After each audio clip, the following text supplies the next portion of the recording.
জুলাই গণঅভ্যুত্থানে আহতদের সারা দেশের সরকারি হাসপাতালে বিনামূল্যে চিকিৎসা সেবা নিশ্চিত করতে স্বাস্থ্য মন্ত্রণালয়ের হেলথ কার্ড বিতরণ কার্যক্রমের উদ্বোধন করেছেন অন্তর্বর্তী সরকারের প্রধান উপদেষ্টা অধ্যাপক ড. মোহাম্মদ ইউনূস। বুধবার ১ জানুয়ারি সন্ধ্যায় রাষ্ট্রীয় অতিথি ভবন যমুনায় এ কার্যক্রম উদ্বোধন করা হয়। এ সময় অভ্যুত্থানে আহত দুজন শিক্ষার্থীর হাতে হেলথ কার্ড তুলে দেন প্রধান উপদেষ্টা। তারা হলেন নরসিংদী ইউনাইটেড কলেজের শিক্ষার্থী ইফাত হোসেন ও ঢাকা বিশ্ববিদ্যালয়ের দুর্যোগ ব্যবস্থাপনা বিভাগের শিক্ষার্থী ইসরাত জাহান ইমু। গত বছরের ১৯ জুলাই আন্দোলনের সময় নরসিংদীতে পুলিশের গুলিতে ২ চোখে দৃষ্টিশক্তি হারান ইফাত। তিনি এখনও এক চোখে দেখতে পান না।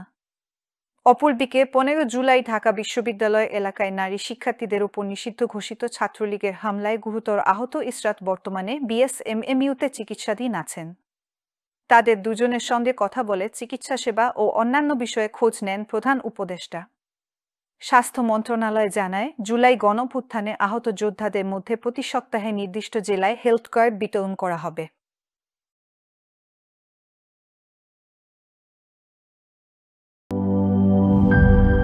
গুড লাক পেনের সফট অয়েল বেসড ইঙ্ক দেয় নিখুঁত লেখার আত্মবিশ্বাস। Good luck pen, make your lakh.